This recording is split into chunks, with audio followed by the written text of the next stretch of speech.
Hello everyone, कैसे हैं आप सब। हमने रिएक्शन इंटरमीडिएट्स टॉपिक स्टार्ट कर रखा है। इसके 3 पार्ट होते हैं, free radical, carbocations and carb anions.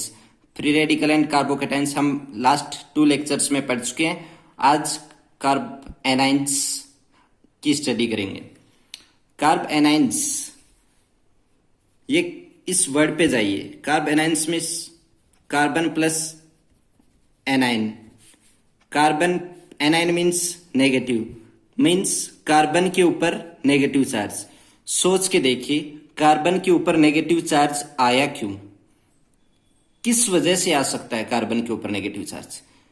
क्योंकि एक ये वजह है कि वो इलेक्ट्रॉन्स अपनी तरफ ले ले तो कार्बन के ऊपर नेगेटिव चार्ज आ सकता है।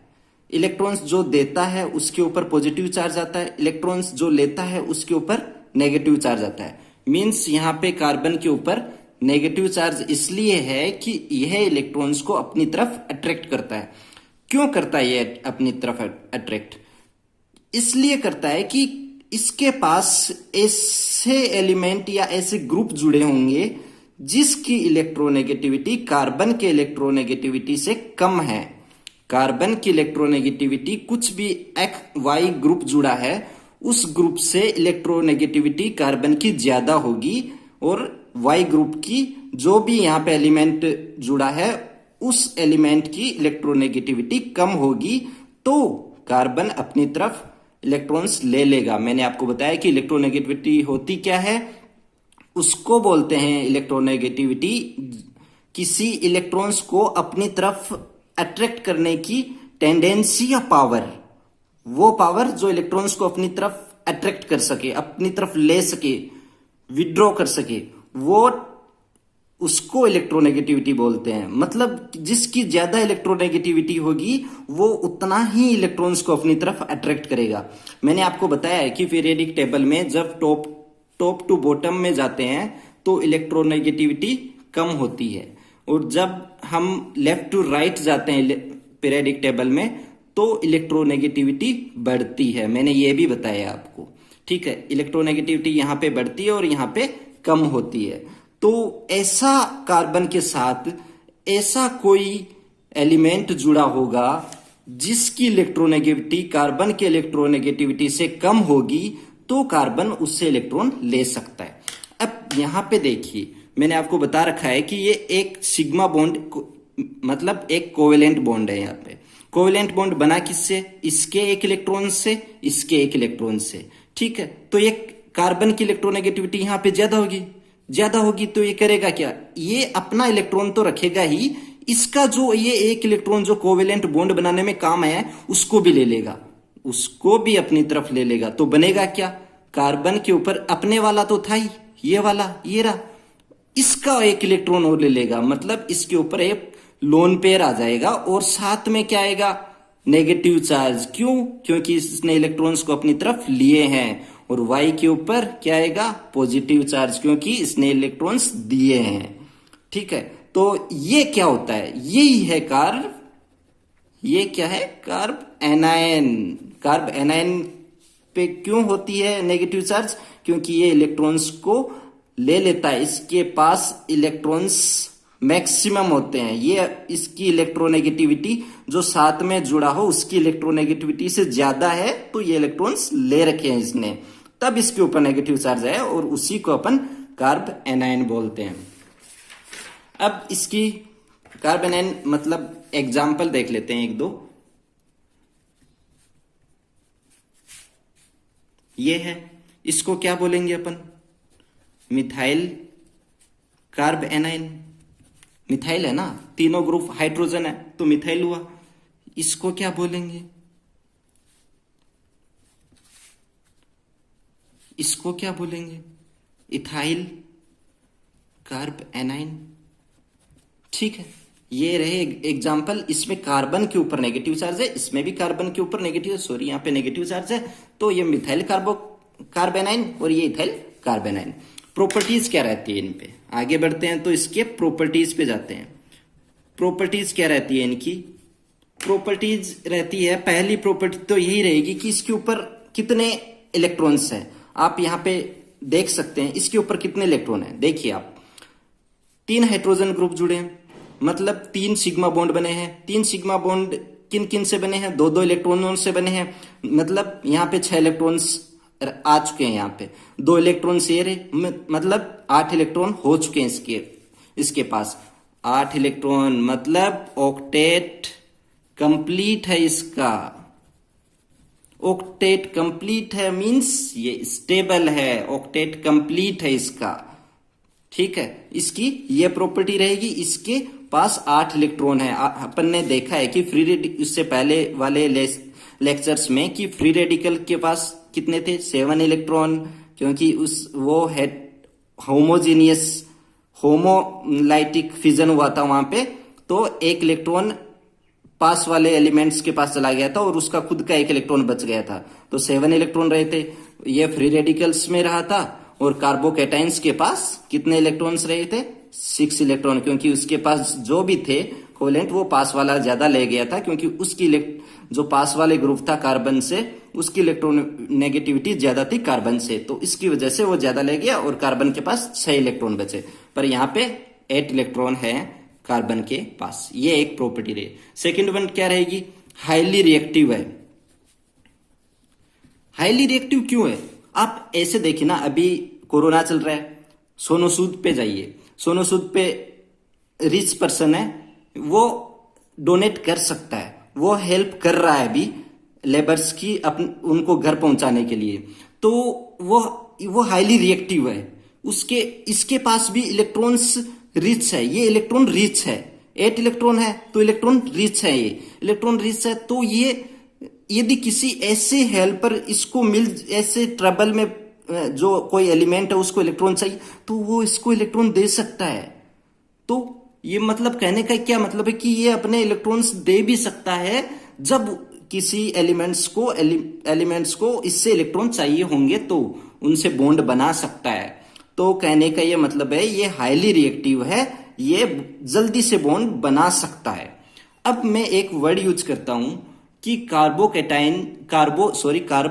एनाइंस न्यूक्लियोफाइल्स की तरह बिहेव करते हैं। फिर से सुनिए, कार्ब एनाइंस न्यूक्लियोफाइल्स की तरह बिहेव करते हैं। न्यूक्लियोफाइल्स, इस वर्ड पे जाइए, न्यूक्लियोफाइल्स। ये वर्ड किससे बना है? पहले तो ये nucleus plus files, nucleus plus file. Nucleus मतलब जो अपना न्यूक्लियस है उसके ऊपर क्या चार्ज रहता है? Positive charge. फाइल मीन्स मैंने आपको बताया, फाइल एक रूट वर्ड है, उसका मीनिंग होता है लव, मीन्स पसंद करने वाला। तो मतलब पॉजिटिव को पसंद करने वाला। पॉजिटिव को कौन पसंद करेगा? जिसके खुद के ऊपर नेगेटिव हो, वही तो पॉजिटिव को पसंद करेगा ना।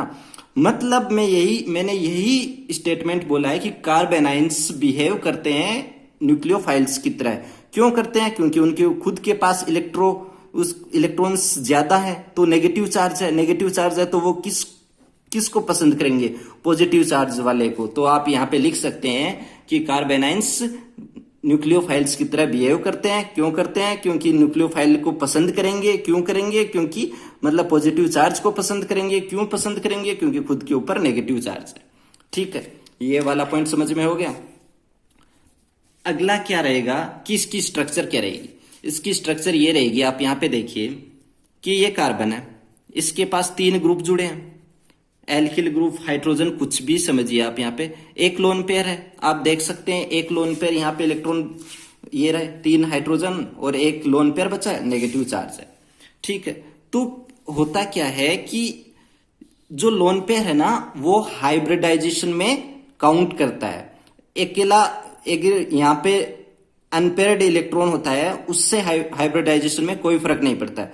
बट लोन पेयर हो जाए तो हाइब्रिडाइजेशन में उसका फर्क होता है, वो काउंटिंग में आता है। मींस यहाँ पे 1 2 3 sp2, ये एक और यहाँ पे काउंटिंग इसकी भी होगी, ये भी एक हाइब्रिडाइजेशन में को बढ़ाएगा। मतलब यहाँ पे sp2 तो इन तीनों से बन रहा है और sp3, मतलब यहाँ पे sp3 हाइब्रिडाइजेशन है। sp3 हाइब्रिडाइजेशन है तो इसकी शेप क्या होगी? पिरामिडल। पिरामिडल इसकी शेप होगी। पिरामिडल किस कैसे? इस टाइप से इसकी पिरामिडल शेप होगी, इस टाइप से। ठीक है, तो ये अपना पॉइंट यहां पे रहता है, इसको समझ लेना। अगला क्या पॉइंट रहता है? अगला, अब जैसे हम सभी लेक्चर्स में नोट अच्छे अच्छे पॉइंट्स नोट करते हैं, आप भी यहां पे भी पॉइंट नोट करेंगे। Note number 1, note number 1 same वही है जो अपन लास्ट 2 लेक्चर्स में पढ़ चुके हैं। किस किस में? फ्री रेडिकल्स और कार्बोकैटाइंस में। वो पॉइंट क्या है? Benzyl and allyl carbanions. यहां पे कार्ब एनाइंस की बात करने हैं ना। Carbanions are stabilised due to resonance. Due to resonance कैसे? दोनों में मैंने आपको स्ट्रक्चर समझाई है इसकी। कैसे? ऐसे, ये समझिए, ये यहां पे नेगेटिव चार्ज है और यहां पे एक लोन पेयर दिखा रखा है हमने। लोन पेयर होता है नेगेटिव चार्ज वाले कार्बन पे। ठीक है, तो अब ये क्या करेगा? जहां पे भी इसको ऐसा लगेगा भाई मैं इलेक्ट्रॉन्स दे सकता हूं और मैं किसी की हेल्प कर सकता हूं, तो ये कर देगा। तो यहां पे ये इलेक्ट्रॉन देगा, इलेक्ट्रॉन दे देगा। क्यों देगा इसको? क्योंकि ये बेंजीन है, C6H5 है। C6H, ये वाली C6H5 आप देख सकते हैं, C6H5 -I इफेक्ट वाला ग्रुप है। आप पहले लेक्चर में मैंने जहां पे ऑर्डर लिखवाया -I में, वहां पे देख सकते हैं -I इफेक्ट वाला ग्रुप है। मतलब ये इलेक्ट्रॉन्स को लेना चाहेगा और ये तो हेल्पर है, हेल्प करने वाला है, सोनू सूद है। ये तो जहां भी इलेक्ट्रॉन्स लेने वाला दिखे इसको, वो इलेक्ट्रॉन्स, ये उसको इलेक्ट्रॉन्स दे देगा। तो स्ट्रक्चर क्या रहेगी अपनी? अब इलेक्ट्रॉन्स, यहां पे इलेक्ट्रॉन्स दिए तो ये CH2। अब यहां पे देखिए कोई कार्बन के ऊपर कोई चार्ज आएगा। यहां पे देखिए कि 2 बॉन्ड यहां पे बने, 1 सिग्मा और पे 1 पाई, मतलब 4 इलेक्ट्रॉन्स कवर हो चुके हैं। 2 हाइड्रोजन जुड़े हैं, मतलब 4 यहां पे कवर हो चुके हैं इलेक्ट्रॉन्स। मतलब कार्बन का ऑक्टेट कंप्लीट है। मतलब अब इसके ऊपर चार्ज आएगा? कोई चार्ज नहीं आएगा अब इसके ऊपर। ऑक्टेट कंप्लीट है तो कोई चार्ज नहीं होता। ऑक्टेट में कमी है तो पॉजिटिव चार्ज होता है, ऑक्टेट में ज्यादा है तो नेगेटिव चार्ज होता है। समझिए इस बात को। अब ये पाई वाला, ये जो पाई था, यहां पे पाई बॉन्ड था, ये ब्रेक हुआ। एक इलेक्ट्रॉन इसने दिया, इसने ये इलेक्ट्रॉन बना के यहां पे पाई बना लिया था। ठीक है, और ये वाला ब्रेक हुआ तो यहां पे लोन पेयर अब इसके ऊपर आ गया। अब इसके ऊपर आ गया, फिर से वही बात। लोन पेयर को कोई ग्रुप कहे कि भाई हमें इलेक्ट्रॉन चाहिए, ये इसको दे देगा, इसको दे देगा, तो अपनी स्ट्रक्चर क्या बनेगी? अपनी स्ट्रक्चर ये बनेगी। नेगेटिव चार्ज यहां पे आएगा, बाहर वाली स्ट्रक्चर वैसे के वैसी रहेगी, उस पर कोई फर्क नहीं पड़ना है। फिर से ये इलेक्ट्रॉन्स कहेंगे कि भाई तुझे इलेक्ट्रॉन्स चाहिए, बोले ये बोलेगा हमें चाहिए, तो चाहिए तो ये इलेक्ट्रॉन्स फिर से दे देगा। फिर अपने पास ये स्ट्रक्चर बन जाएगी। फिर स्ट्रक्चर ये कहेगा भाई हमें इलेक्ट्रॉन्स देने हैं, तुम्हें लेने हैं ले लो, हम इलेक्ट्रॉन्स दे सकते हैं। तो फिर से पहले वाली ही स्ट्रक्चर मिल जाएगी, CH2 और यहाँ पे नेगेटिव चार्ज और ये डबल बॉन्ड। मीन्स यहाँ पे 5 रेजोनेंस स्ट्रक्चर बन रही है, 5 रेजोनेंस स्ट्रक्चर। एलिल में क्या होता है? ये है बेंजाइल। ठीक है, जो नोट में मैंने बेंजाइल वर्ड यूज किया है, ये बेंजाइल है। फिर आती है बात एलिल पे। एलिल क्या है? एलिल है CH2 डबल बॉन्ड CH2, यहां पे नेगेटिव। अब क्या होता है? ये डबल बॉन्ड कहेगा भाई मैं इलेक्ट्रॉन्स ले सकता हूं, ये तो सोनू सूद है, ये इलेक्ट्रॉन देगा। अब मैं यहां पे इलेक्ट्रॉन दे दूं, समझिए आप, मैं यहां पे इलेक्ट्रॉन दे दूं तो मेरी ये स्ट्रक्चर मिलती है। आप यहां पे देखिए कार्बन के पास कितने इलेक्ट्रॉन्स हो गए? कार्बन के पास ये यहाँ पे ये इलेक्ट्रॉन, मुझे ये स्ट्रक्चर मिल जाती है। मैं यदि यहाँ पे ये इलेक्ट्रॉन्स दे दूं तो ये मिलेगी। अब इस कार्बन पे देखिए कितने इलेक्ट्रॉन्स हैं। यहाँ पे दो बॉन्ड बने हैं तो 4 इलेक्ट्रॉन यहाँ पे 2 बॉन्ड बने हैं, 4 इलेक्ट्रॉन यहाँ पे। हाइड्रोजन 1 है तो 2 बॉन्ड यहाँ पे। ठीक है, तो कितने? 10 बॉन्ड हो गए। 10 बॉन्ड 10 बॉन्ड है, 10 इलेक्ट्रॉन है। 10 इलेक्ट्रॉन है मतलब ये अनस्टेबल है। तो ये क्या करेगा? ये बोलेगा भाई तू भी ले ले यहां से, ठीक है, और मेरे को स्टेबल हो जाने दे। तो इसकी स्ट्रक्चर क्या बनती है कि यहाँ पे CH2 और ये नेगेटिव चार्ज इस पे आ जाएगा, क्योंकि इसने ले लिया अब इलेक्ट्रॉन, जो इलेक्ट्रॉन्स लेता है उसके ऊपर नेगेटिव चार्ज आता है, और यहाँ पे ये डबल, यहाँ पे तो H था ही, और यहाँ पे ये डबल बॉन्ड ये बना देता है। तो ये अपन को रेजोनेंस स्ट्रक्चर मिलती है किसकी, ये एलाइल की रेजोनेंस स्ट्रक्चर मिलती है। अब मैंने ये पहले लास्ट 2 लेक्चर्स में मैं ये बता रहा हूं कि बेंजाइल ज्यादा स्टेबल है एलाइल से। क्यों? ये क्वेश्चन नहीं है आपके मन में कि बेंजाइल क्यों ज्यादा स्टेबल है, दोनों ही रेजोनेंस दिखाते हैं, फिर भी बेंजाइल क्यों ज्यादा है? भाई मैं ये बता रहा हूं कि स्टेबिलिटी उस पर भी डिपेंड करती है कि वो रेजोनेंस स्ट्रक्चर कितनी बना रहा है। जो जितनी ज्यादा रेजोनेंस स्ट्रक्चर बनाएगा वो उतना ही ज्यादा स्टेबल होगा। यहां पे देखिए बेंजाइल कितने स्ट्रक्चर बना रहा है, रेजोनेंस 5, और यहां पे देखिए एलाइल कितने बना रहा है, 2, ओनली 2। तो ये तो बेंजाइल से तो कम स्टेबल होगा ना। तो ये बात भी ध्यान रखना कि जो जितनी ज्यादा रेजोनेंस स्ट्रक्चर बनाएगा वो उतना ही अच्छा स्टेबल होगा। ठीक है, तो ये अपना नोट नंबर 1 रहता है। फिर नोट नंबर 2 पे चलते हैं। नोट नंबर 2 एल्किल ग्रुप की बात करते हैं। उसमें इस बार ऑर्डर ये हो जाएगा मिथाइल 1 डिग्री, 2 डिग्री और 3 डिग्री। अच्छे से समझेंगे इसको। जो मैंने फ्री रेडिकल्स और कार्बोकैटाइंस में ऑर्डर बताया उससे बिल्कुल, दोनों से बिल्कुल अपोजिट है ये। उनमें 3 डिग्री, 2 डिग्री और 1 डिग्री, उसके बाद में मिथाइल था। इसमें मिथाइल सबसे पहले और 1, 2, 3 डिग्री है। तो ये ऐसा क्यों है भाई? ऐसा इसलिए है, पहले ये बनाइए मिथाइल, ये ज्यादा है किससे, 1 डिग्री से। 1 डिग्री बना दीजिए। यहाँ पे एक CH3 जोड़ना है अपन को, ये 1 डिग्री बना दिया। अब 2 CH3 ग्रुप जोड़ने हैं तो 2 डिग्री बन जाएगा अपना, ये 2 डिग्री बन गया। अब 3 CH3 जोड़ने हैं, नीचे लिख देता हूं मैं, 3 CH3 जोड़ने हैं तो ये 3 डिग्री बन गया। ठीक है, तो होता क्या है भाई, ये सोनोसूद है, नेगेटिव है, इलेक्ट्रॉन रिच है, सोनोसूद है। इसको अब जरूरत नहीं है इलेक्ट्रॉन्स की। ठीक है, इसका ऑक्टेट कंप्लीट है। CH3 CH3 CH3, ये क्या है, प्लस आई इफेक्ट वाले ग्रुप। प्लस आई इफेक्ट वाले ग्रुप क्या करते हैं, इलेक्ट्रॉन्स देते हैं, मतलब इलेक्ट्रॉन्स यहां देंगे। भाई इसको इलेक्ट्रॉन्स पहले से ये इलेक्ट्रॉन रिच है, क्यों चाहिए इलेक्ट्रॉन, क्यों चाहिए इसको इलेक्ट्रॉन, नहीं चाहिए ना। तो ये इसकी स्टेबिलिटी को कम कर रहे हैं इलेक्ट्रॉन्स देके। बट इलेक्ट्रॉन्स जो कुछ भी नहीं करेगा, इसमें देखिए मिथाइल में, इसमें ये H ग्रुप, H हाइड्रोजन कुछ नहीं करता, ऐसा का ऐसा रहता है, न्यूट्रल है। प्लस आई और माइनस आई के दोनों के एग्जैक्ट बीच में इधर माइनस आई है और इधर प्लस आई है, तो दोनों के बीच में हाइड्रोजन ही होता है। हाइड्रोजन कुछ नहीं करता, ना तो प्लस आई का ना माइनस आई का, तो ये सबसे ज्यादा स्टेबल हो गया। यहाँ पे केवल एक ही जुड़ा है, चलो ठीक है एक ही जुड़ा है, फिर भी इससे तो कम ही स्टेबल है। एक ही जुड़ा है, प्लस आई एक इलेक्ट्रॉन्स देगा, इलेक्ट्रॉन्स इसे चाहिए नहीं तो इससे कम स्टेबल हो जाएगा। यहाँ 2 जुड़ गए और इलेक्ट्रॉन्स इसको चाहिए नहीं, फिर कहेगा भाई तुम तीसरे नंबर पे आ जाओ। ये कहेगा, यहाँ पे 3 जुड़े, फिर ये कहेगा भाई तुम तो इलेक्ट्रॉन्स तो हमें चाहिए ही नहीं और तुम तीनों इलेक्ट्रॉन्स मुझे दे रहे हो, तो आप सबसे लास्ट हो, आप लिस्ट स्टेबल हो, आप सबसे पीछे चले जाओ। तो थर्ड, ये अपना ऑर्डर क्या रहता है यहाँ पे, 1 डिग्री, 2 डिग्री, 3 डिग्री, और मिथाइल सबसे आगे क्यों रहता है? ये इसलिए रहता है कि यहाँ पे एल्किल ग्रुप का प्लस आई इफेक्ट लगता है जो इसकी स्टेबिलिटी को कम करते हैं, कार्बेनाइंस की स्टेबिलिटी को कम करते हैं।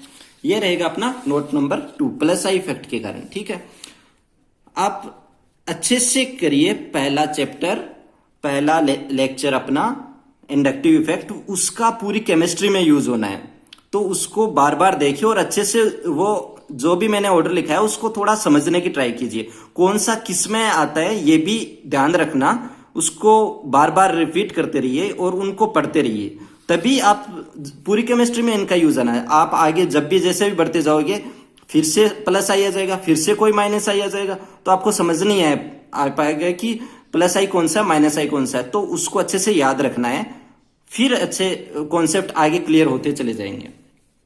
नोट नंबर 3 क्या रहेगा? नोट नंबर 3 रहेगा कि एल्काइल ज्यादा स्टेबल है किससे? एल्कीन से,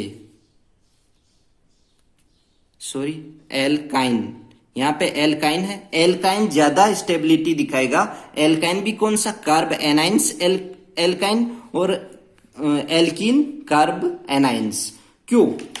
alkyne means alkyne, Y N E means triple bond. Triple bond means, मैं ये एग्जांपल ले लेता हूं, C H triple bond, C और नेगेटिव, यहाँ पे इलेक्ट्रॉन्स, दो इलेक्ट्रॉन्स एक लोन पेयर। एल्कीन का मैं एग्जांपल ले लेता हूं, CH2। Alkene means double bond. Alkene group में कौन आते हैं? डबल बॉन्ड वाले कंपाउंड्स। तो ये देखिए कि मैंने ये बोला है कि ये ज्यादा स्टेबल है, एल्काइन ज्यादा स्टेबल है, एल्काइन कार्बेनाइंस ज्यादा स्टेबल है एल्कीन कार्बेनाइंस से। क्यों? इसके पीछे मैंने आपको एक डेफिनेशन बताई थी एसिडिक नेचर की और बेसिक नेचर की। फिर से बताता हूं, एसिडिक नेचर क्या होता है? एसिडिक वो होता है जो H प्लस देता है, माइनस मीन्स H प्लस दे देता है और इलेक्ट्रॉन्स लेता है, इलेक्ट्रॉन्स अपनी तरफ लेता है, वो एसिडिक नेचर में आता है। बेसिक कंप्लीटली इसके अपोजिट होगा। बेसिक नेचर क्या होगा? जो H प्लस लेगा, H प्लस उसमें ऐड होगा और इलेक्ट्रॉन्स देगा, इलेक्ट्रॉन्स उसमें से निकलेंगे। मतलब यहां ऐसे समझिए, मैंने एक नोट और लिखवाया था पहले लेक्चर्स में, मैंने बोल रखा है कि एसिडिक नेचर बढ़ जाता है यदि उसकी हाइब्रिडाइजेशन में S की परसेंटेज बढ़ जाती है। यहां पे कौन सा हाइब्रिडाइजेशन है? sp। यहां पे कौन सा है? sp2। S की परसेंटेज यहां पे कितनी है? 50। यहां पे कितनी है? 33 पॉइंट समथिंग। तो 50 है तो 50 ज्यादा है ना। S परसेंटेज कितना है? ये मैं S परसेंटेज की बात कर रहा हूं। S परसेंटेज इसमें ज्यादा है और S परसेंटेज जिसमें ज्यादा होता है वो उतना ही ज्यादा एसिडिक होता है। और जो एसिडिक होता है वो क्या देता है? वो H प्लस देता है। यहां पे क्या दिया इसने? H प्लस देता है। यहां पे रियल स्ट्रक्चर तो ये होती है ना अपनी, एल्काइन की रियल स्ट्रक्चर ये हाइड्रोजन जुड़ा होता है। यहाँ पे H प्लस दिया तभी तो नेगेटिव आया है ना। तो यहाँ पे H प्लस इसने दिया है, तो ये ज्यादा स्टेबल इसीलिए है क्योंकि ये एसिडिक नेचर ज्यादा दिखाता है, ये एसिडिक नेचर ज्यादा दिखाता है। जब भी ये आए ना ऑप्शंस में, तो इसके ऊपर क्वेश्चंस दो ही टाइप के बनते हैं, या तो ये स्टेबिलिटी वाले क्वेश्चंस में आएगा या फिर ये एसिडिक ऑर्डर जिस क्वेश्चन में पूछा हो उसमें आएगा। क्यों? क्योंकि ये ऐसा एलिमेंट है कि यहाँ पे H प्लस ही जल्दी से जल्दी देना चाहेगा। ये ऐसा एलिमेंट है, यहाँ पे H प्लस ही जल्दी से जल्दी देना चाहेगा। ये एसिडिक नेचर दिखाता इसलिए देना चाहेगा। तो एसिडिक नेचर जिसका ज्यादा होगा वो H प्लस देगा, तो नेगेटिव चार्ज उस पे उतना स्टेबल रहेगा। मतलब ये ज्यादा स्टेबल है एल्कीन से। तो नोट नंबर 3 आपको समझ में आ गया होगा। नोट नंबर 4 की बात करते हैं अपन। अब जो भी अपन ने नोट 1 2 3 पढ़े हैं उनको सबको मिक्सअप करके मैं एक ऑर्डर लिखता हूं। वो ऑर्डर रहेगा C6H5 thrice C minus, C6H5 twice CH minus, C6H5 CH2 minus,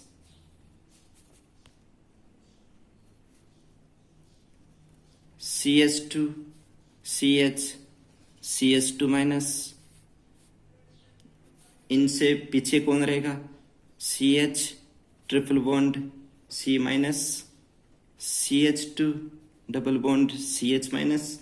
इनसे पीछे CH3 और उनसे पीछे CH3 का होल ट्वाइस और CH3 का होल थ्राइस C माइनस। इसको ध्यान से देखिए इसको ध्यान से। ये इसका ऑर्डर रहता है कार्ब एनाइंस पे। अब मैंने एक थोड़ी सी देर पहले आपको बात बताई है कि ये 1 डिग्री है, ये 2 डिग्री है, ये 3 डिग्री है।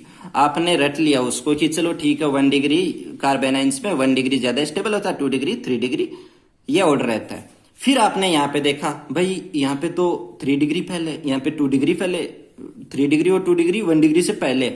सर ऐसे कैसे हो गया? ये भाई मैंने जो ऑर्डर लिखा था वो ओनली एल्किल ग्रुप के लिए था। एल्किल ग्रुप मतलब CH3। एल्किल ग्रुप तो जानते हो ना, या तो ये हो मिथाइल या एथाइल ऐसे ग्रुप जुड़े हो उसको एल्किल ग्रुप बोलते हैं। मैंने जो ऑर्डर लिखा था वो ओनली एल्किल ग्रुप का था। ये क्या है, ये बेंजाइल है। आप उसमें ध्यान से जाके देखिए माइनस आई इफेक्ट में कि C6H5 minus I effect show करता है, माइनस आई इफेक्ट शो करता है। और मैंने अभी अभी आपको बताया है कि माइनस आई मीन्स जो इलेक्ट्रॉन्स लेता है, इलेक्ट्रॉन्स को अट्रैक्ट करता है। और मैंने अभी बताया कि सोनू सूद को अगर चांस मिले ना उसको हेल्प करने की, इलेक्ट्रॉन्स ये लेना चाहेगा, चांस मिले तो वो स्टेबल कर देगा। यहाँ तो भाई तीन जगह ऐसी है कि वो तीन स्ट्रक्चर ऐसी है कि वो इलेक्ट्रॉन्स लेने चाहेंगे, तो ये सबसे ज्यादा स्टेबल हो जाएंगे। यहाँ पे दो ही है तो ये दूसरे नंबर पे आ जाएगा। यहाँ पे ओनली बेंजाइल फर्स्ट, ओनली एक ही है तो ये थर्ड पे आ जाएगा। फिर बेंजाइल, ये बेंजाइल है, फिर मैंने ऑर्डर लिखा है बेंजाइल के बाद में एलाइल आता है। फिर मैंने ऑर्डर लिखा है कि वो alkyl group, alkyl carb anions ज्यादा है किससे, एल्कीन से।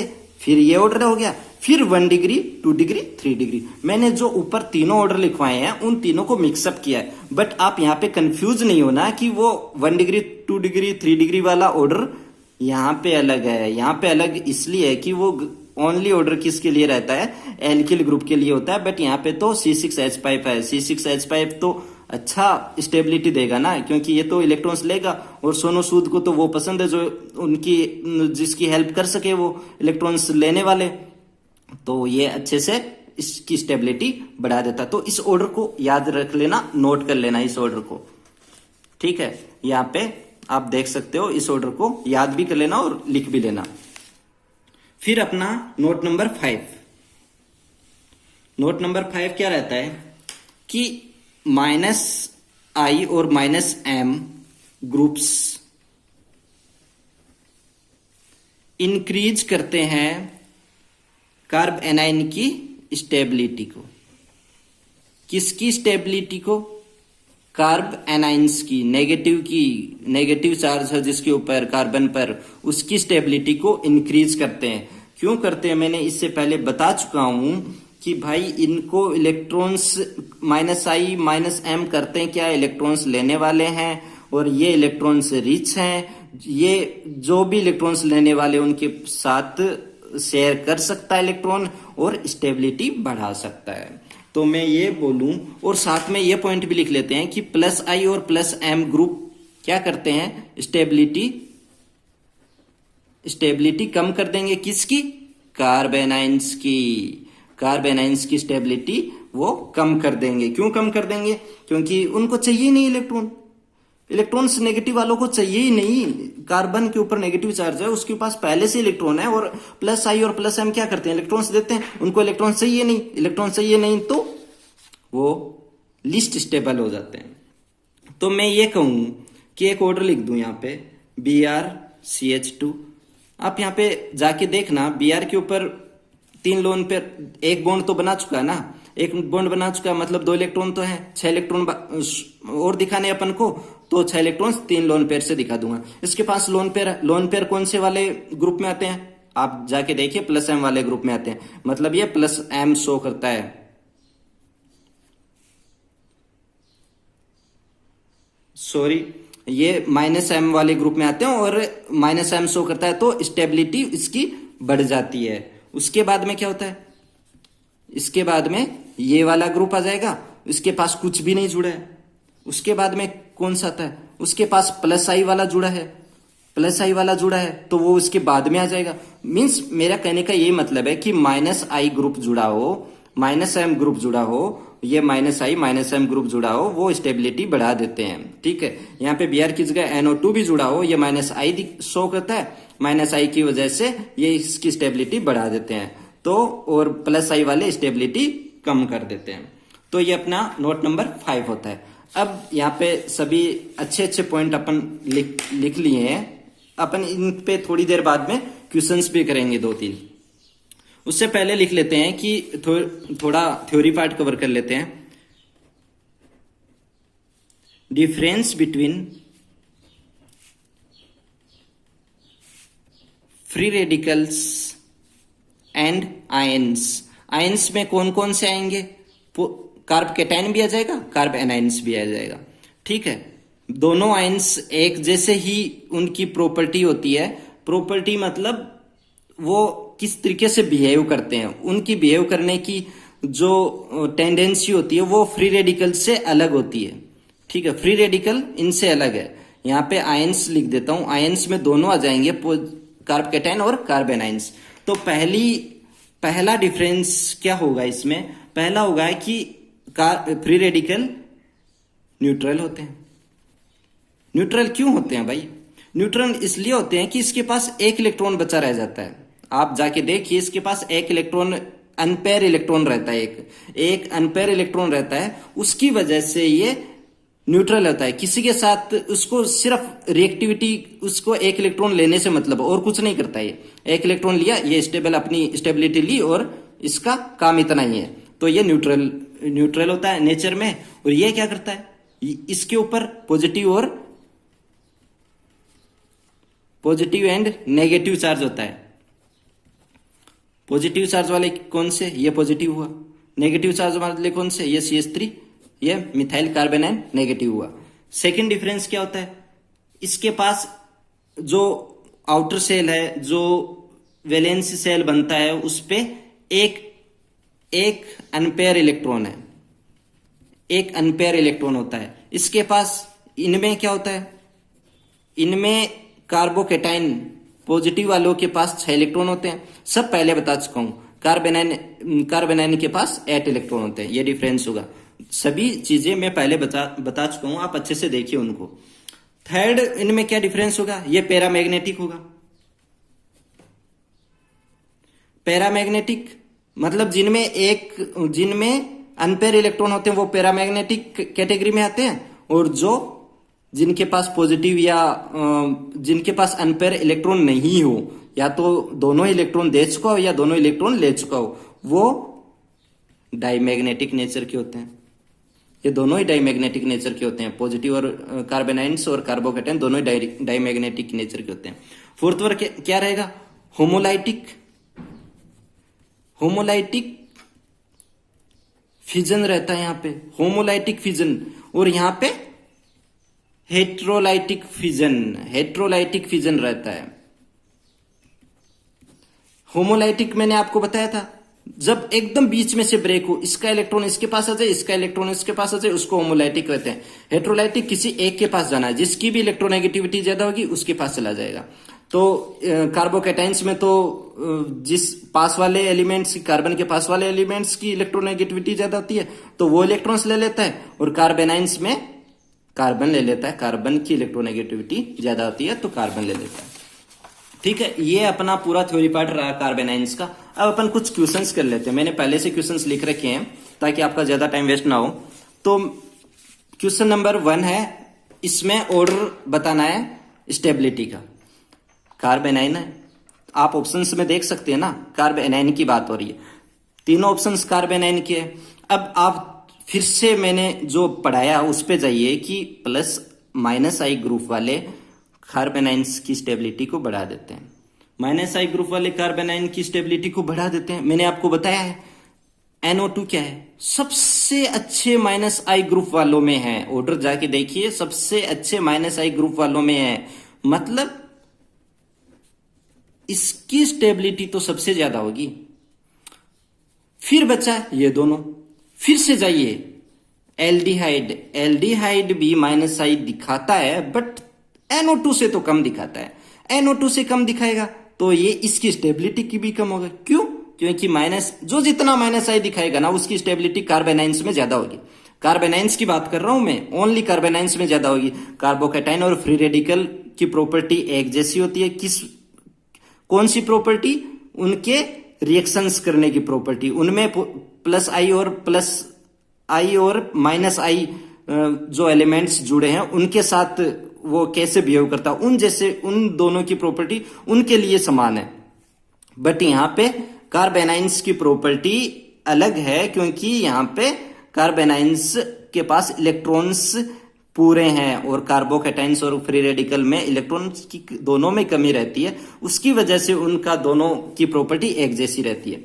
तो बता दिया मैंने कि कार्बोनाइन्स में जो भी माइनस आई वाला होगा वो स्टेबिलिटी बढ़ा देगा। तो ये माइनस आई वाला स्टेबिलिटी बढ़ा दी। अब क्या होगा, एल्डिहाइड तो नाइट्रेट से तो कम है ना, नाइट्रेट से तो इसकी माइनस आई इफेक्ट कम है ना, तो ये सबसे ये कम हो जाएगा। और सबसे कम भाई इसके पास तो कोई भी इलेक्ट्रॉन लेने वाला ग्रुप नहीं है, कोई इलेक्ट्रॉन लेने वाला ग्रुप नहीं है, तो ये सबसे पीछे चला जाएगा। ठीक है, अपना सेकंड क्वेश्चन पे आते हैं। ध्यान से देखिए, फिर से वही बात, जो माइनस आई ग्रुप वाला होगा वो स्टेबिलिटी बढ़ा देगा, किसमें, कार्ब एनाइंस में, ओनली कार्ब एनाइंस में। ठीक है, कार्ब कैटाइंस और फ्री रेडिकल्स में माइनस आई वाले स्टेबिलिटी कम कर देते हैं, तो यहाँ पे स्टेबिलिटी बढ़ाएंगे। ध्यान से देखिए किस किस की, अब ये दोनों तो आप देखिए कि प्लस आई वाले हैं, इनमें तो कोई भी माइनस आई वाला नहीं है बच्चे, ये दोनों, इन दोनों में माइनस आई वाले हैं, पर किसकी माइनस आई ज्यादा है, ऑर्डर में जाके देखिए, वहां पे आपको दिखेगा कि क्लोरीन की ज्यादा है, तो CCl3 जिसकी ज्यादा होगी उसकी स्टेबिलिटी कार्बेनाइंस में ज्यादा होगी। उसके बाद में कौन है, C6H5, देखिए C6H5 की भी उस ऑर्डर में मैंने लिखा रखा है, वो भी माइनस आई शो करता है, बस बट क्लोरीन से कम होती है C6H5 की। उसके बाद में कौन सा होगा, उसके बाद में कौन सा ग्रुप आएगा, जो ये आएगा। और उसके बाद में सबसे लास्ट में कौन सा आएगा, प्लस आई वाला, क्योंकि प्लस आई वाला तो लिस्ट स्टेबल कर देता है ना, और यहाँ पे तो 2 डिग्री है, 2 डिग्री प्लस आई देने वाले हैं, तो ये तो लिस्ट स्टेबल कर देगा, लिस्ट स्टेबल हो जाएगा, तो ये बच्चा ये बीच में आ जाएगा, लिस्ट से तो पहले आएगा ना, ये तो बहुत ही कम स्टेबल कर दिया। क्यों, क्योंकि इन दोनों का प्लस आई लग रहा है इस कार्बन पर, और नेगेटिव को, सोनू सूद को तो चाहिए ही नहीं, इलेक्ट्रॉन नहीं चाहिए, तो ये लिस्ट स्टेबल में चला जाएगा। अब अपना थर्ड क्वेश्चन क्या है, ये क्वेश्चन है, जब क्वेश्चंस लिखे होते हैं तो उनके ऊपर लोन पेयर क्वेश्चंस में दे या ना दे, आपकी तरह से देखना पड़ेगा कि इसके पास लोन पेयर है या नहीं है। वो कैसे, मैं आपको पहले भी बता चुका हूं कि किसी भी एलिमेंट पे लोन पेयर देखने के लिए आप यहाँ पे देखिए कि वो कितने बॉन्ड बना चुका है, उसको ऑक्टेट कंप्लीट करने, मतलब 8 इलेक्ट्रॉन कंप्लीट करने, या तो वो 4 बॉन्ड बना ले तो उसको कंप्लीट है, या फिर वो ऐसे करे 3 बॉन्ड बना ले और 1 लोन पेयर छोड़ दे, या फिर 2 बॉन्ड बना ले या 2 लोन पेयर छोड़ दे, तो 2 लोन पेयर में 4 इलेक्ट्रॉन हो जाएंगे और 2 बॉन्ड में 4 इलेक्ट्रॉन हो जाएंगे। ऐसे करके वो अपना ऑक्टेट कंप्लीट होना चाहिए। आप इन सभी में देख सकते हैं कि नाइट्रोजन के पास एक लोन पेयर है, वो आपको क्वेश्चंस में नहीं देगा कि है या नहीं, वो आपको देखना है ऑक्टेट कंप्लीट हो रहा है या नहीं हो रहा है, तो आप लोन पेयर लगा के देखिए। ठीक है, नाइट्रोजन के पास लोन पेयर है। बेसिक नेचर, अब मैं यहाँ पे क्वेश्चन है बेसिक नेचर बताना है। पहले फिर से मैं याद दिला रहा हूं आपको कि एसिडिक नेचर क्या होता है, कि H+ जो देता है इलेक्ट्रॉन्स लेता है वो एसिडिक में आता है। इसका एसिडिक का अपोजिट क्या होता है, बेसिक, जो H+ लेता है और इलेक्ट्रॉन्स देता है। लास्ट वाला बात क्या बोली है मैंने, इलेक्ट्रॉन्स देता है, वो बेसिक नेचर शो करता है। यहाँ पे मेरे को इलेक्ट्रॉन्स देने वाली पॉइंट पे जाना है, क्यों, क्योंकि लोन पेयर मेरे को अच्छे से दिख रहा है कि ये इलेक्ट्रॉन दे सकते हैं। ठीक है, अब जो ज्यादा इलेक्ट्रॉन देगा वो उसकी अच्छी बेसिक नेचर होगा। ठीक है, आप यहां पे देखिए भाई, मेरे को तो यहां पे 2 नाइट्रोजन दिख रहे हैं, ये अच्छे से इलेक्ट्रॉन्स देगा, चाहे कितना ही इसके पास ऐसा ग्रुप जुड़ा हो कि वो इलेक्ट्रॉन्स ले, फिर भी ये देगा, क्योंकि इसके पास इन तीनों ऑप्शन से तो ज्यादा इलेक्ट्रॉन्स हैं। तो मैं ये कहूंगा कि ए सबसे ज्यादा बेसिक दिखाएगा, बेसिक नेचर दिखाएगा, क्योंकि ये इसके पास ज्यादा इलेक्ट्रॉन है, और जो ज्यादा इलेक्ट्रॉन्स दे सकता है वो बेसिक नेचर दिखाता है। जो इलेक्ट्रॉन देता है वो बेसिक नेचर दिखाता है, और जो उतने ज्यादा दे सकता है वो उतना ही ज्यादा बेसिक होता है। एक तो हो गया, बाकी बचे 3 ऑप्शन। 3 ऑप्शंस में चलते हैं कि इलेक्ट्रॉन्स उसको, अब इस पे जाइए, इस पे आप देखिए लोन पेयर डबल बॉन्ड के कॉन्जुगेशन में है। मैं बता चुका हूं कि वो रेजोनेंस कर लेगा, मतलब ये इलेक्ट्रॉन यहां देगा, ये यहां पे देगा, और इसके ऊपर नेगेटिव चार्ज आएगा। मतलब ये लोन पेयर किसी और एलिमेंट को इलेक्ट्रॉन्स दे सकता है, नहीं दे सकता। ये तो अपने कंपाउंड में लिमिटेड हो गया ना, ये लोन पेयर तो अपने कंपाउंड में ही लिमिटेड हो गया। और बेसिक नेचर क्या है, ये किसी और को इलेक्ट्रॉन्स दे सकता है, ये नहीं दे सकता, ये उतने नहीं दे सकता, क्योंकि ये अपने कंपाउंड में ही रेजोनेंस बना रहा है, ये अपने कंपाउंड में ही स्टेबिलिटी ढूंढ रहा है, कंपाउंड में ही इसके इलेक्ट्रॉन्स अंदर जा रहे हैं, तो ये बाहर वाले किसी ग्रुप को नहीं दे सकता। तो ये एक सबसे लीस्ट बेसिक में चला जाएगा। ये सबसे लीस्ट है, क्यों?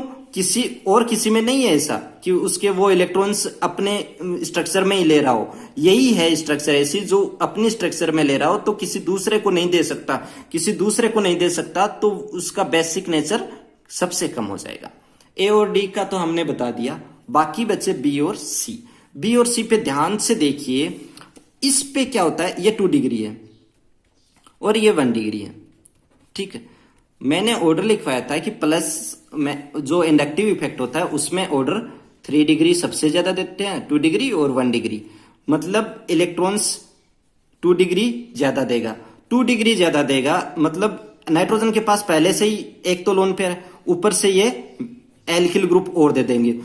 इसका मतलब एल्किल ग्रुप और दे देंगे, मतलब ये जो भी बाहरी कोई एलिमेंट है उसको इलेक्ट्रॉन देना चाहेगा तो वो और अच्छे से दे पाएगा। किसकी कंपैरिजन में? इसकी कंपैरिजन में, क्योंकि ये तो 1 डिग्री है ना। 1 डिग्री नाइट्रोजन को कम दे। नाइट्रोजन के पास इन दोनों में ही नाइट्रोजन के पास 2-2 इलेक्ट्रॉन है, पर डिपेंड करेगा ना कि ये दोनों इसमें जो साथ में जुड़े हैं एलिमेंट, साथ में जुड़े ग्रुप हैं, वो कितने दे पाएंगे। इसमें ज्यादा दे पाएंगे क्योंकि इसकी प्लस आई ज्यादा होती है। प्लस आई मतलब जो इलेक्ट्रॉन्स देते हैं, जो इलेक्ट्रॉन्स रिलीज करते हैं, तो इस 2 डिग्री की ये ऑर्डर रहता है ना, 3 डिग्री 2। मैं आप सभी ऑर्डर में ये देखिए कि ओनली कार्ब एनाइंस में ही 1 डिग्री 2 डिग्री और 3 डिग्री का ऑर्डर रहता है, बाकियों में 3 डिग्री 2 डिग्री 1 डिग्री ही रहता है। आपको जब ज्यादा कंफ्यूज हो तो ये याद रखिए, ओनली कार्ब एनाइंस में ही 1 डिग्री 2 डिग्री 3 डिग्री रहता है। कार्ब एनाइंस में ही ये रहता है ओनली, और सब में इंडक्टिव में देखिए, फ्री रेडिकल में देखिए, या चलिए कार्बोकैटाइंस में, उन तीनों में ही 3 डिग्री 2 डिग्री 1 डिग्री रहता है। तो आप उस पे जाएंगे, यहाँ पे अच्छा वाला इलेक्ट्रॉन्स दे पाएगा नाइट्रोजन के पास। तो इन दोनों ये नहीं देखेंगे ना कि ये दोनों तो नाइट्रोजन पे लोन पेयर दोनों पे सेम है। डिपेंड इस पे करेगा कि कौन पहले आएगा, डिपेंड इस वाले पास वाले ग्रुप पे करेगा। यहाँ पे 2 एल्किल ग्रुप है, 2 प्लस आई वाले ग्रुप है, मतलब ये और ज्यादा देंगे। 2 डिग्री है ये, 2 डिग्री प्लस आई ज्यादा देता है 3 to 1 डिग्री के ऑर्डर के कारण, तो ये ज्यादा दे पाएगा। ये ज्यादा मतलब नाइट्रोजन के पास ज्यादा इलेक्ट्रॉन हो जाएंगे। ज्यादा इलेक्ट्रॉन हो जाएंगे तो ये जो भी बाहरी एलिमेंट होगा उसको अच्छे से इलेक्ट्रॉन दे पाएगा, और जो भी अच्छे से इलेक्ट्रॉन दे पाता है वो बेसिक नेचर दिखाता है। मतलब मैं ऑर्डर क्या लिखूंगा, ये लिखूंगा ना ऑर्डर। तो जो भी अपन को क्वेश्चन देना, अब यहाँ पे एसिडिक नेचर पूछ ले तो एसिडिक नेचर होता क्या है, मुझे यहाँ पे H+ देने वाला कुछ डेफिनेशन तो काम आएगी नहीं। एसिडिक की दो डेफिनेशन होती है, H+ देना और इलेक्ट्रॉन्स लेना, तो इलेक्ट्रॉन्स लेने वाले मैं बोल सकता हूं, ठीक है। तो सेम वैसे ही आपको इन 2 डेफिनेशंस पे ही चलना है, और बेसिक एसिडिक के पूरा अपोजिट होती है, तो इन 2 डेफिनेशंस पे ही चलना और फिर क्वेश्चन सोल्व करना है, ठीक है। कि ये चारों कंपाउंड किसी दूसरे को कितने अच्छे से इलेक्ट्रॉन्स दे पाते हैं, हम केवल इस क्वेश्चन में यही बात कर रहे हैं। सेम यही बात 4th क्वेश्चन में करेंगे कि भाई ये चारों, यहां पे भी बेसिक नेचर की बात करें तो ये चारों कितने अच्छे से इलेक्ट्रॉन्स दे सकते हैं, ठीक है। तो वो डिपेंड किस पे करेगा, वो डिपेंड करेगा इसके पास वाले ग्रुप पे। ध्यान से देखना है, C6H5 -I शो करता है, ये एल्काइल भी -I शो करता है, पर मेरे को ये पता है कि C6H5 ज्यादा करता है, ये ज्यादा -I दिखाता है, मतलब ज्यादा -I दिखाएगा तो ये अच्छे से इलेक्ट्रॉन लेगा, अच्छे से इलेक्ट्रॉन लेगा, इलेक्ट्रॉन्स देगा नहीं, अच्छे से इलेक्ट्रॉन लेगा। तो इसका अच्छे से इलेक्ट्रॉन लेगा, और अच्छे से मतलब नाइट्रोजन के पास, बेचारे के पास तो वैसे ही इलेक्ट्रॉन्स बाहर वाले एलिमेंट्स को देना है ना बेसिक नेचर दिखाने के लिए, तो इलेक्ट्रॉन्स ये तो ले लेंगे, ये भी इलेक्ट्रॉन्स ले लेंगे, ये मतलब ये तो बेसिक नेचर कम कर देंगे, बेसिक नेचर कम कर देंगे। मैंने आपको सब बता रखा है कि +I वाले ग्रुप एसिडिक नेचर को बढ़ाते हैं और एसिडिक नेचर को कम करते हैं, और -I वाले ग्रुप बेसिक नेचर को कम करते हैं। तो यहाँ पे -I वाले ग्रुप जुड़े हैं, बेसिक नेचर को कम करेंगे, बेसिक नेचर को कम करेंगे। अब इन दोनों में कौन से ज्यादा वाला -I है, इसका ज्यादा -I है, C6H5 का, उस ऑर्डर में जाके देखिए तो ये सबसे कम पे आ जाएगा, C उसके बाद में आ जाएगा। ये दोनों लिस्ट क्यों हुए, क्योंकि -I के कारण, -I क्या करता है, इलेक्ट्रॉन्स लेता है, और NO2 N पे इलेक्ट्रॉन्स उसको देने वाला चाहिए। जब ज्यादा देगा तो n पे ज्यादा इलेक्ट्रॉन्स होंगे, ज्यादा इलेक्ट्रॉन्स होंगे तो जो बाहरी कोई एलिमेंट है वो अच्छे से उसको इलेक्ट्रॉन दे देगा, और अच्छे से इलेक्ट्रॉन दे देगा तो इसका बेसिक नेचर होगा ना, जो बेसिक नेचर वही होता है जो इलेक्ट्रॉन्स देता है। तो सीओडी का तो ऑर्डर ये रह जाएगा। फिर बचा ए और बी।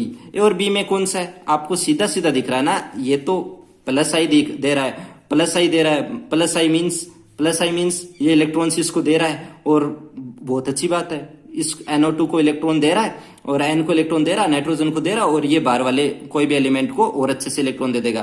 तो ए सबसे ज्यादा होगा, बी उसके बाद में होगा।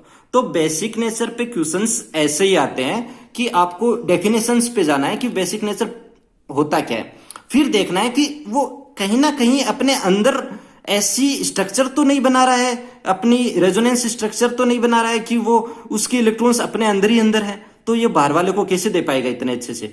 या फिर ये देखना है कि उस पे कौन से ग्रुप जुड़े हैं, माइनस आई जुड़े हैं, प्लस आई जुड़े हैं। माइनस आई क्या करता है, बेसिक नेचर को कम कर देता है, और प्लस आई क्या करता है, बेसिक नेचर को बढ़ाता है। तो यहाँ पे तो माइनस आई जुड़े हैं, तो ये दोनों तो बेसिक नेचर को कम करेंगे। और इन दोनों में भी कौन सबसे लिस्ट होगा, जिसका माइनस आई ज्यादा होगा, क्योंकि माइनस आई तो कम करते हैं, जिसका माइनस आई ज्यादा होगा वो सबसे लिस्ट पे चला जाएगा। तो ये इसका ऑर्डर रहेगा, ये अपना ऑर्डर रहेगा। तो ऐसे ही हमारे साथ बने रहिए जी। हमारे पूरे नोट्स के PDF फॉर्म में हमने अपना टेलीग्राम चैनल बना रखा, उस पे मैं पूरे नोट्स अपलोड कर देता हूं, आप वहां जाके मेरे ये नोट्स ले सकते हैं। यहाँ पे अगर आपको कुछ समझ नहीं आ रहा है, ऑर्डर वगैरह में दिक्कत आ रही है, फोन यहाँ की स्क्रीन पे आपको पूरा दिख नहीं रहा है, तो वो आप उस नोट्स से ले सकते हैं। ठीक है, ओके, थैंक यू।